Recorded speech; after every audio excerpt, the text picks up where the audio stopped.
Your mind is like a parachute. If you don't open it, you may crash. If you open your mind too wide, your brain may fall out. Our mind needs to be protected at all times. And our mind that's our power. But most people don't realize it because we only use a very small percentage of our own minds. We get sidetracked by complete nonsense, like rumors, a Wednesday night dark party, um, somebody handed something, Katie Proudfoot handed something to somebody at the Texas Roadhouse. Please show me the evidence, show me the footage, zoom in on it, enlarge it. The problem is that people share rumors without looking into them. And some of these rumors are claims that turn out to be true. But mindlessly sharing whatever comes our way only turns into a chain of falsehoods being promoted, taking on a life of their own. This is also why some autistic people are very, very good at math or whatever they are interested in because they don't get sidetracked. Which, of course, somebody like Chris Proudfoot views as a negative. Well, he didn't know how to act, Sebastian, right? Because no matter what the conversation is about, he always goes back to Minecraft, which, by the way, is the most popular game among teenagers. But according to Chris, that makes him weird for liking Minecraft. But what I actually, when it comes to this subject of autism or what have you, this huge spectrum that's considered autism, well, I don't see that as a negative because I think that people try to be good at everything and have a little bit of knowledge about everything, right? And the rest gets filled in by hearsay. So people pick up on something here and there and then go back into, real speculations, right? Speculations, theories, those are placeholders for what we have not yet been able to investigate further. So when we stop investigating, we turn into theorists.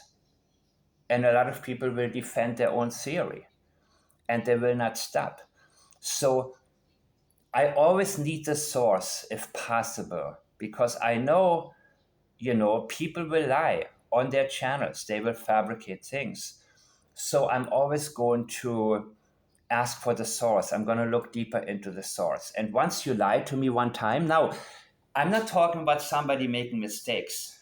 Mistakes are fine, especially when people explain how they have made a mistake, which I always do. If I get something wrong, which is usually because I allowed myself to listen to something that I have no business listening to, and I will do my best to not do that ever again. So I don't care. All these different channels that maybe some of you are watching, don't recommend. I click on don't recommend this channel. So this AI channel actually is better than the vast majority of what is out there, even though they get it wrong all the time. But there isn't an intentional lie behind it. You understand what I mean? The moment that you intentionally deceive me or try to make something up in order for me to think something is that really isn't, I have a problem with you and you lose all credibility. So when this user or this person or whoever the hell is behind this channel is using AI, I do not assume they're trying to deceive me. I don't think that they have an ulterior motive. I just think that AI isn't ready for statement analysis, which is why I love to fill in the blanks on this particular channel. They gave you a clue when they said no abduction. That's a big statement to make at this early. Absolutely. And from the beginning, I think that Daniel Martel was their suspect. That's why he's telling you it was his idea with the polygraph. He knew he had no choice. So he's preemptive.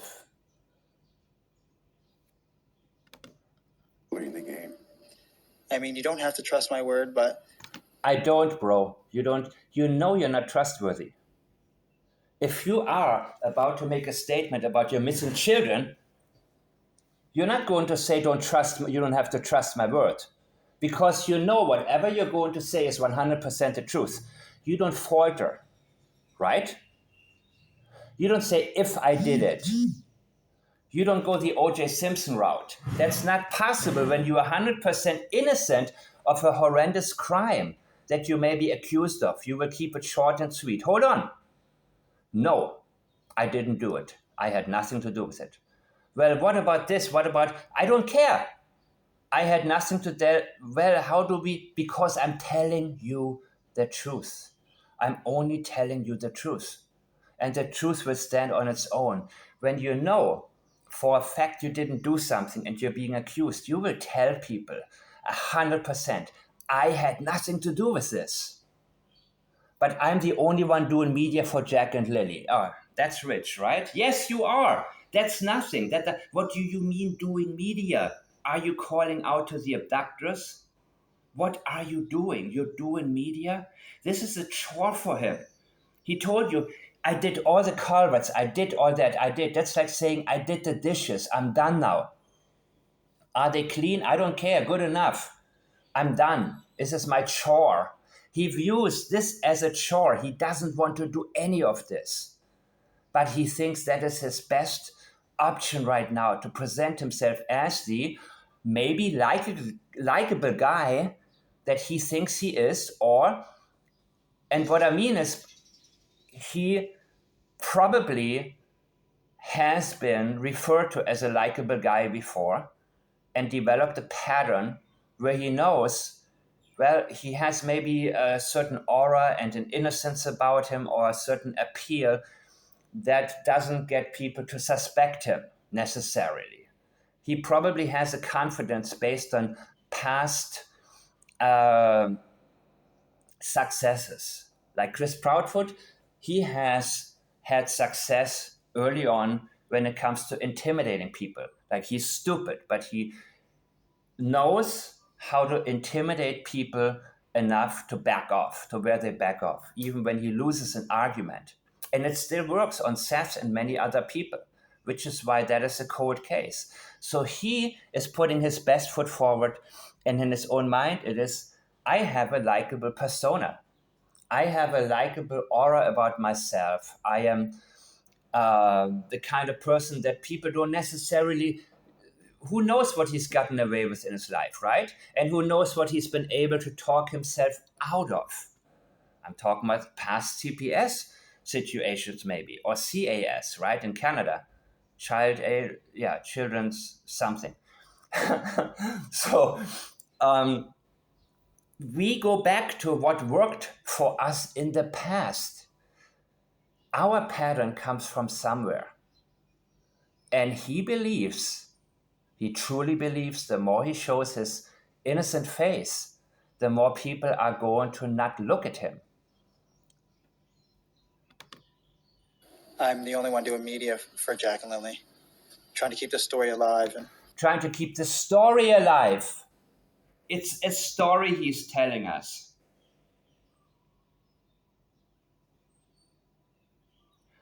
Not keeping their faces out there, not search the story alive.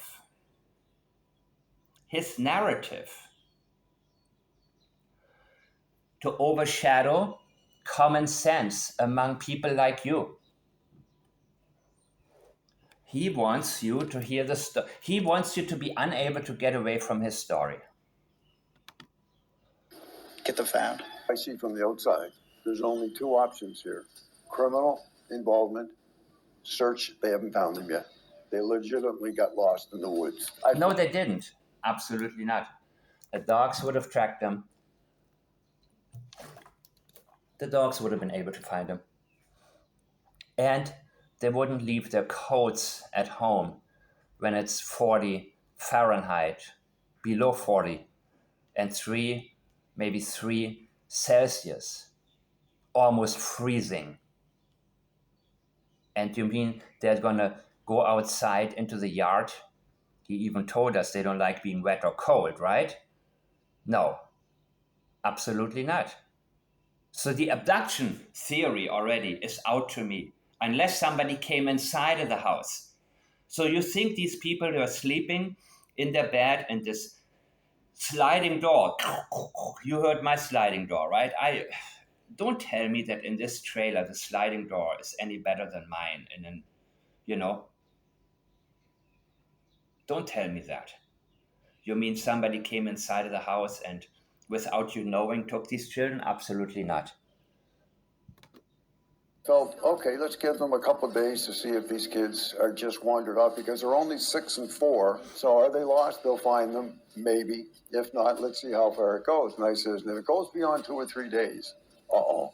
That was my reaction. What's next? Not 2 or 3 days, 2 or 3 hours, man. Last seen at 8. When did RCMP get there? Before 10? Less than 2 hours? How far, if you have children, remember when your child was 4, how far do you think your child would have been able to get on his or her own? But again, ludicrous because the dogs didn't track him. They went poof, just like Sebastian Rogers, into thin air, right? Right.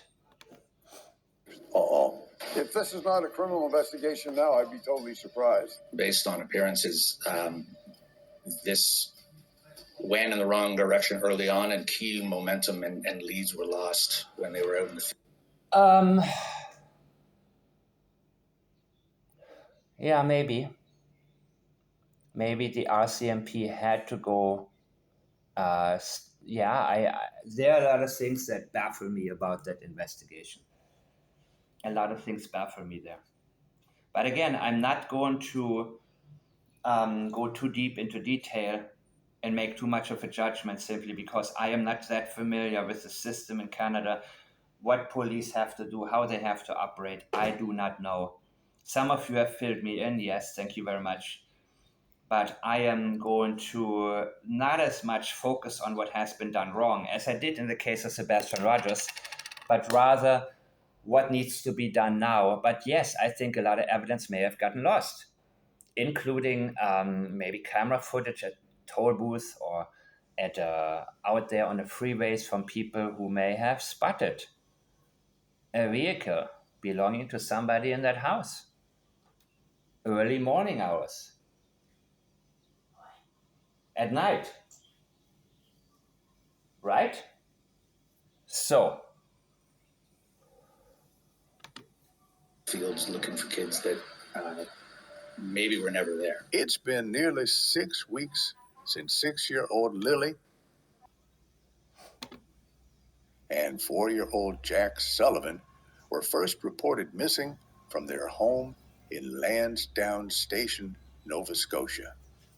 Since then, the RCMP has launched a multi-unit so I'm going to keep playing this one investigation because it's still better than most of what is out there. and collaborating with the National Center for Missing Persons.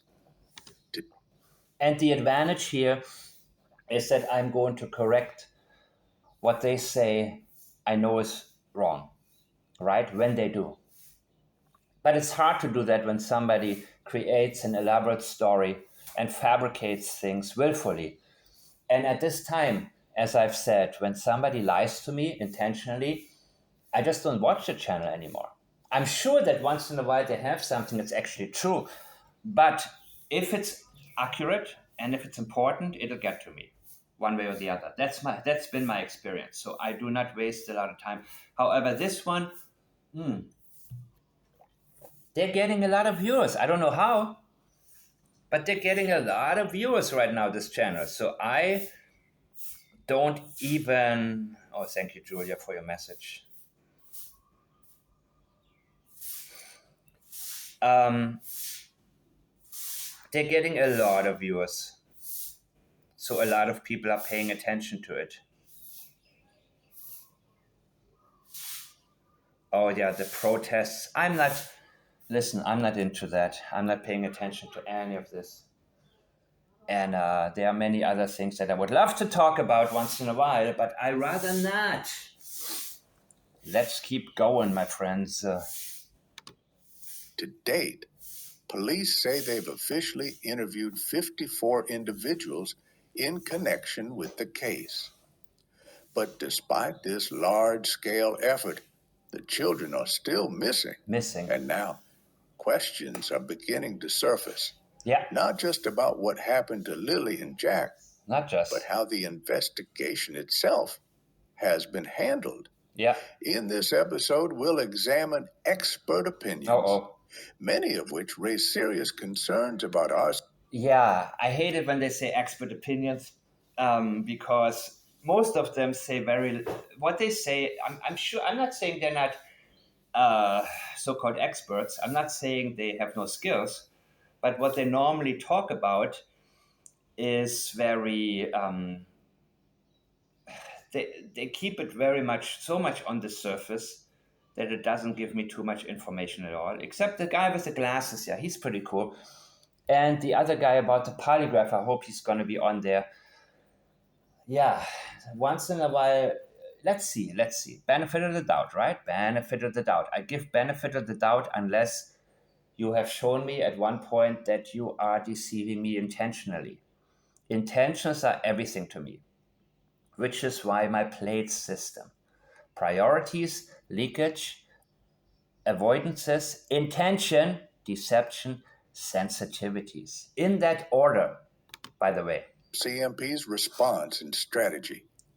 Could something have been done differently? Or perhaps sooner? If you find this investigation meaningful, please consider liking, sharing, and subscribing. Keeping this story alive. Most of all is sharing, but the problem is that the dumber the channels, the more people share it, simply because it gets more traction. And the truth is boring in the beginning, but in the end, I always say, you see, I hardly watch movies because fiction, the truth, once you get into it and don't only scratch the surface and realize what's actually going on behind closed doors, it is much more interesting than any fiction. And understanding the world we live in, I think, is very important for us and our children also, to not be naive and realize how to recognize deception. This is not statement analysis is not only about true crime. It'll help you in business, in real life, more than anything. Check your emails that you're receiving. Track your messages. See if you see any red flags. See if you can detect the intention of whoever is messaging you. All of this will be very powerful in helping you actually manage your life in terms of minimizing the noise, in terms of keeping people out that are so-called emotional vampires. Because emotional vampirism is something that statement analysis will detect immediately. People who are only about themselves. Daniel is like a bloodsucker to the public. It's all about, I cannot see my children, I can't, I'm the victim, but he doesn't tell you why. And do you know people like that in your life? They always have problems. And I know back when I worked in the corporate world, my boss told me, get rid of unlucky people. And I said, why? I mean, things happen, right? No. There are people to whom things always, so to speak, happen. They are magnets for bad luck, if you want to call it. And it's an energy thing. The energy they put out invites people who feel sorry for them, but also never gets them anywhere. And, I don't know if this is a legitimate reason to reject somebody, but that always stuck with me. Get rid of people who are permanently unlucky. And you think they are unlucky or have bad luck because they don't tell you what they did that contributed to them not having the right type of luck in life, if you will. And Daniel is one of those. Could be the one thing that brings the... So, for example, remembering what my boss would have said is probably, well, he's working only 1 day a week. Yeah, it's bad luck. Well, my boss would probably have asked, are there people working 5 days a week? Okay, what's the difference between them and Daniel? And that may sound harsh, but there is such a thing as, I don't know how to explain it right now. But I think that those who know just know, right?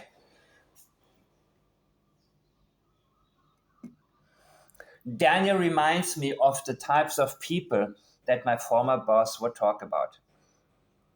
And they always had, we all got, even though their salary was the same like others who flourished and moved up in the company and everything, they always had problems. They had always problems with rent, but they didn't tell you what their money went for. They didn't tell you about the decisions they had made that led to them not having enough money, right?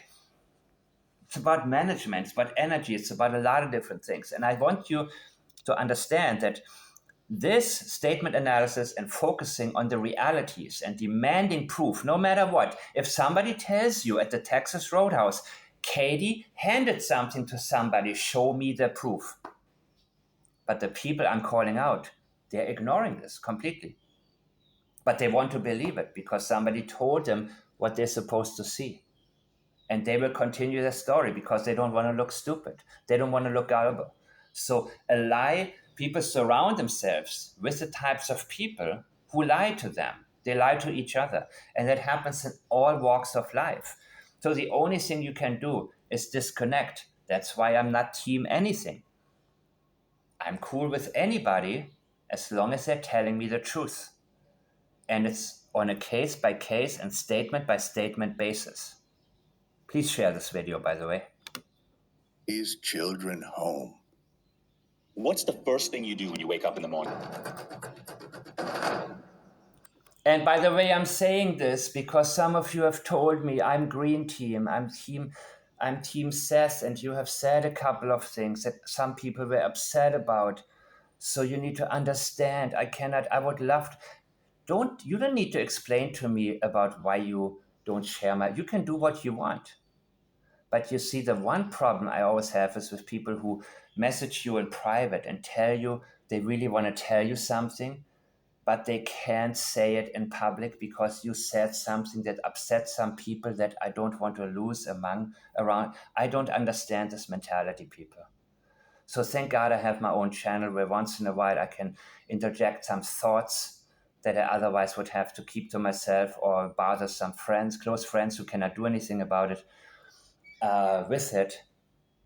But I don't understand how in a world full of censorship, people surround themselves with anybody who tries to censor them. I don't get it.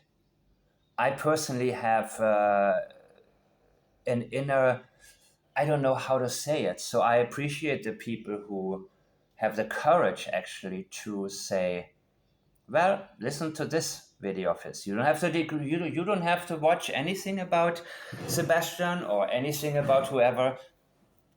You know, there are people who are courageous. So when people say, yeah, people are like this, people are like that, well, it seems the neighbors of Sebastian Rogers are all cowards. All of them, including especially Bobby, neighbor Bobby. Thank God my kids are not like him. Oh my God, all these reporters, I'm so bothered by that. There's a child missing you, Karen. Seriously. So yes, she told the truth in many ways, but I simply am not capable of excusing anything, any lie, deception, or any wrongdoing simply because you were right at another time. I am simply unable to join a team where people say, well, let's not talk about this. What? Uh-oh. I am here to find answers and share them with you as I find them. And yes, I will get more and more into some personal views or observations, I want to call them. They are observations because I recognize what hinders many of you from actually seeing things for what they are. And if you're strong enough to watch some garbage to see if there's actually something good, go for it. But there are also a lot of people who say, oh, I just watch this for entertainment. But they get impacted and influenced by it. And they get completely conditioned. And next thing they do is ask you stupid questions. And they're stupid because they go against any common sense, but they feel empowered because a certain channel has told them complete lie. And in their live chat, they're all agreeing on this lie. You know what I mean?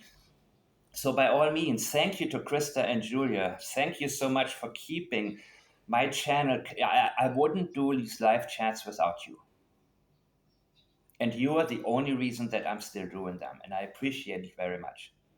Because the one thing I want out, you can go anywhere. All these different channels you can go to and just talk whatever garbage people can do that. But I don't want people who come to my channel. I love it, by the way, when I see a good comment and I see 48 likes on this particular comment. I'm saying, wow, I have the right people watching me.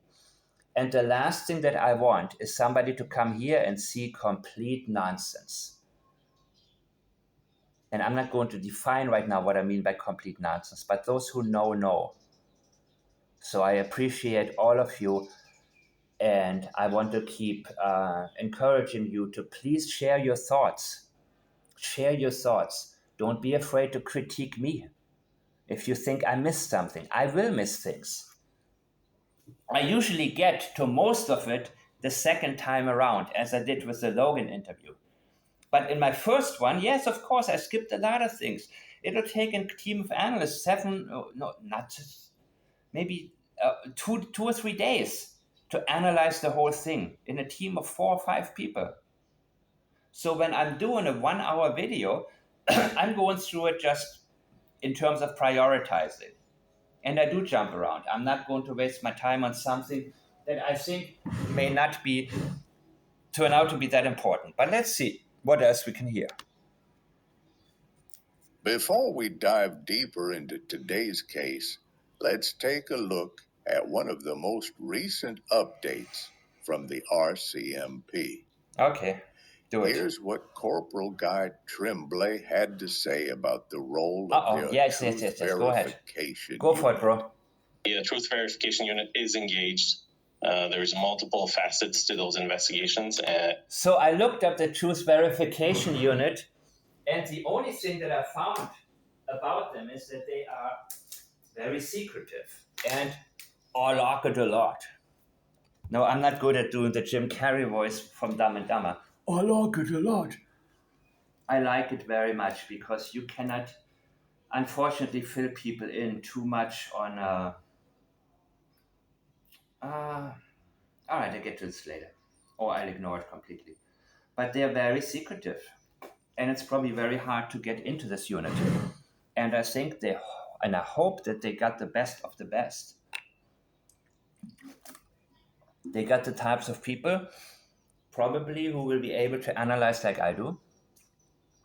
And with that, make decisions based on their analyses, which may not always go by the strict procedure, allegedly, possibly, I don't know anything.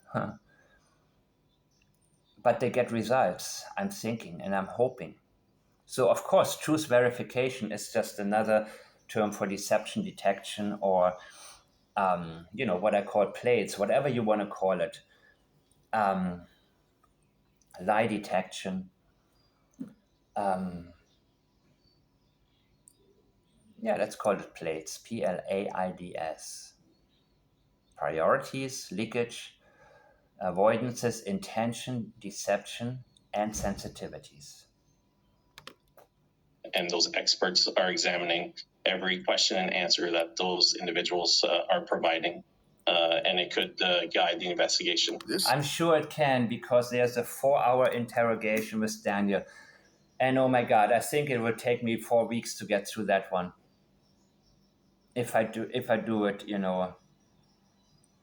if I go all in.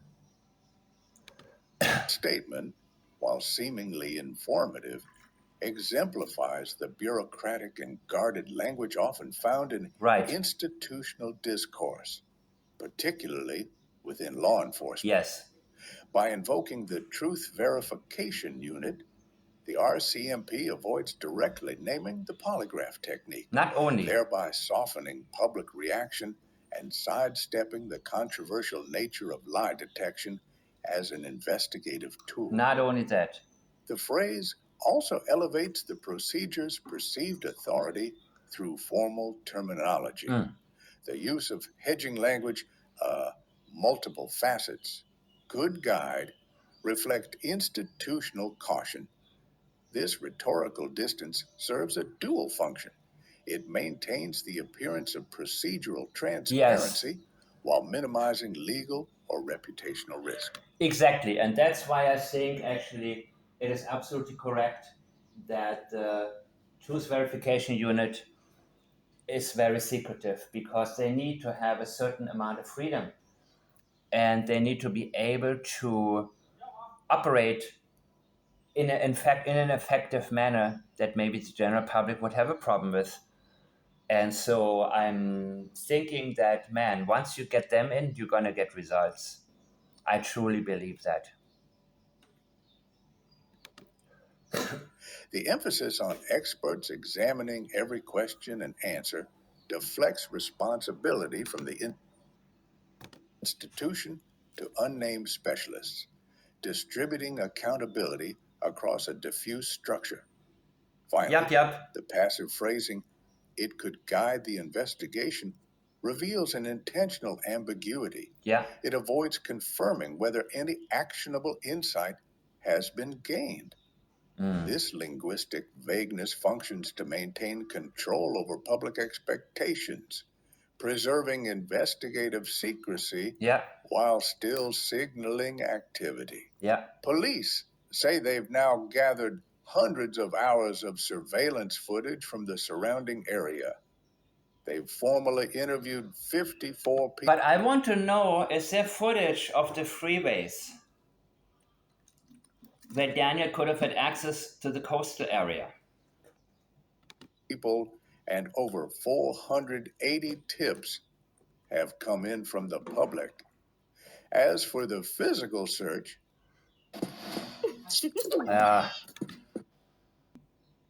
investigators report they've combed through every inch of the Sullivan home. Outbuildings, septic systems, wells, old mining shafts, even underground drains. They've also seized numerous devices and other materials for analysis. I'm sure. But despite the scale and intensity of the operation, police still won't say whether any of it has led to new evidence. The information gathered to date has not identified any new search areas at this time. This statement demonstrates classic characteristics of institutional communication that seeks to manage public expectations while avoiding liability. Which, by the way, can show up as deceptive, as do political speeches often as well. Doesn't necessarily mean that they want to, that it doesn't mean they don't want to solve the case. It means they don't want you to know what they're actually doing. Ability or perceived failure. The passive structure has not identified, deliberately obscures agency. It is unclear whether the information was insufficient, misinterpreted, or simply irrelevant. The actor, those responsible for interpreting and acting on the information, is hidden, which helps diffuse accountability. The phrase "to date" is a temporal hedge, suggesting the situation is fluid without committing to any substantial progress. And it means we know what we're going to get to, but we're not going to tell you yet, because we may need to give you a different explanation how we have gotten to that in order to justify the procedure we are obligated to follow. Similarly, the repetition of search areas, especially the awkward phrasing, any search areas, new search areas, adds verbal padding that dilutes the blunt reality. Yeah. No new leads have been found. Yeah. This type of discourse reflects the institution's need to signal Yeah. activity while avoiding public alarm or criticism. It offers a controlled message. The investigation is ongoing, but developments are not currently How many actionable. times have we heard that? The vagueness and cautious phrasing serve to make And of course, the investigation ongoing can mean different things. In the case of Sebastian Rogers, I believe it means that it's cold. They put one guy in charge of answering emails about the case, but otherwise not a thing is going on. So vagueness creates vacuums. maintain legitimacy and authority without revealing operational weaknesses or strategic dead ends. An essential function of public law enforcement Yeah. communication during high-profile cases. Yep, What yep. you're about to hear comes from a seasoned investigator, someone who's seen more than his share of cases. What the hell? Rim shot? Uh-oh. Rim shots with Sean. I guess this is Sean and this is Jim Hoskins. Just guessing by the look of them. But of course, I know this guy already, right? Jim Hoskins. Someone who's seen more than his share of cases. Doesn't mean he's always going to be right. But if he is treading carefully and limits what he states to what he is certain about, I'm pretty sure that this guy is going to be very credible. In other words, he's not going to make guesses. And in his view, there's no doubt about what's really happening here. If this is not a criminal investigation now, I'd be totally surprised. Jim Hoskins, a former investigator, delivers a concise but point judgment rooted in professional experience. Mm-hmm. His statement functions as both a diagnosis and a subtle rebuke. The conditional phrasing, if this is not, sets up a contrast between what the case appears to be and how it is being officially framed. Mm-hmm. The phrase, "I'd be totally surprised," signals more than personal disbelief. It is an implicit challenge to institutional framing. And it's a very good way of him telling you he is 100% certain, almost 100% certain, without taking chances. These people know what they're telling you is far from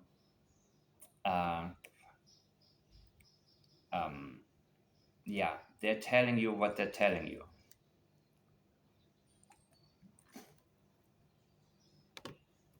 Emphasizing surprise, Hoskins is indirectly questioning the RCMP's reluctance to label the case as criminal. It reflects a professional norm. When certain red flags are present, length of disappearance, search saturation, lack of evidence, an experienced investigator expects escalation to a criminal probe. Mm-hmm.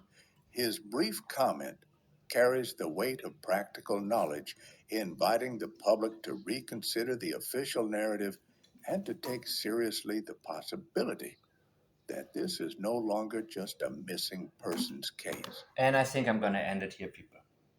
Or should I go on? Well, let me see what else I have. Give me 1 second.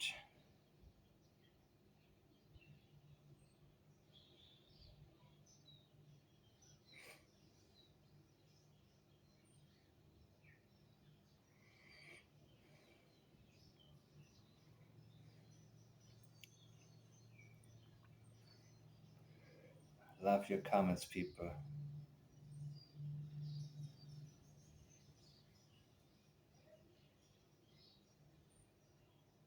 The vacation they took? I don't know. Oh, some waterfall. Yeah, the waterfall. Yes, guys, I don't want to make it too long. I will be back later. I'm going to break this off right now. I'm going to do some more research and then I'm going to be back online. I appreciate you watching me. Please share this video and keep protecting your own mind. Look at what, if you can't verify it and it doesn't necessarily make sense to you, stay away from it. And especially don't pass it on, because people will assume that, you know, it's proven. People take each other's words on things, and it's very, very easy for misinformation and disinformation to spread. So be careful, guys. I hope you're learning along with me as I'm learning more about this particular case. And I think we are on the right track, and I'll see you next time.